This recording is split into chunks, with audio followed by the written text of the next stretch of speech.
She's not afraid, she just likes to use a nightlight. When she gets paid, true religion gets it all if they fit right. Lead vocalist for the Grammy Award-winning band Train, Pat Monahan has released his solo debut album, Last of Seven, and the album was a life-changing experience to make.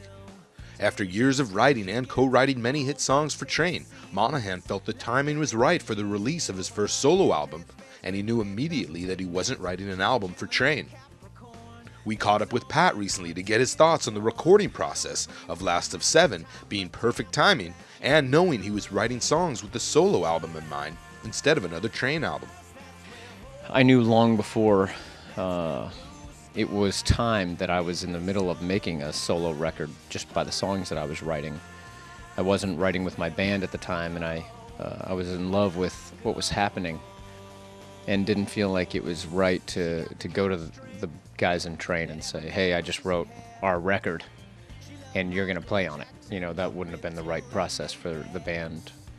And it also wouldn't have been great for them to say, I'm not recording those songs, because they were really important to me. So it was just perfect timing. After years of songwriting with Train's music in mind, Monahan also admits Last of Seven allowed him to expand his musical styles and perform songs he couldn't with his band. So I said, I'm going to finally say yes to working outside of the group. And once I started that process, I found that I was writing in a different style that, you know, I've never not been true to my own style, but I was dipping into some other areas that became more natural, you know, more soulful, more, you know, more like going to church a little bit, you know, with some of the gospel vocals. And I love to write that kind of style. And so once that started to happen, it became clear that this wasn't a Train record, really. Making guest appearances on Pat's new album are Graham Nash, who sings on the song Cowboys and Indians, and Richie Sambora, who plays guitar on Someday. We also talked with Pat about all the guest appearances contributing to Last of Seven and it being a life-changing experience.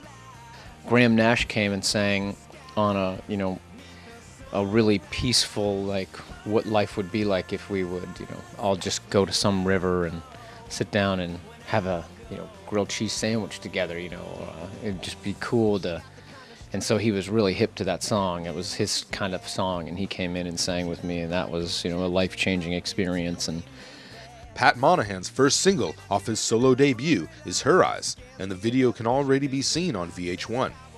Pat has already begun his U.S. tour in support of Last of Seven, with dates extending until November 18th in Dallas, Texas.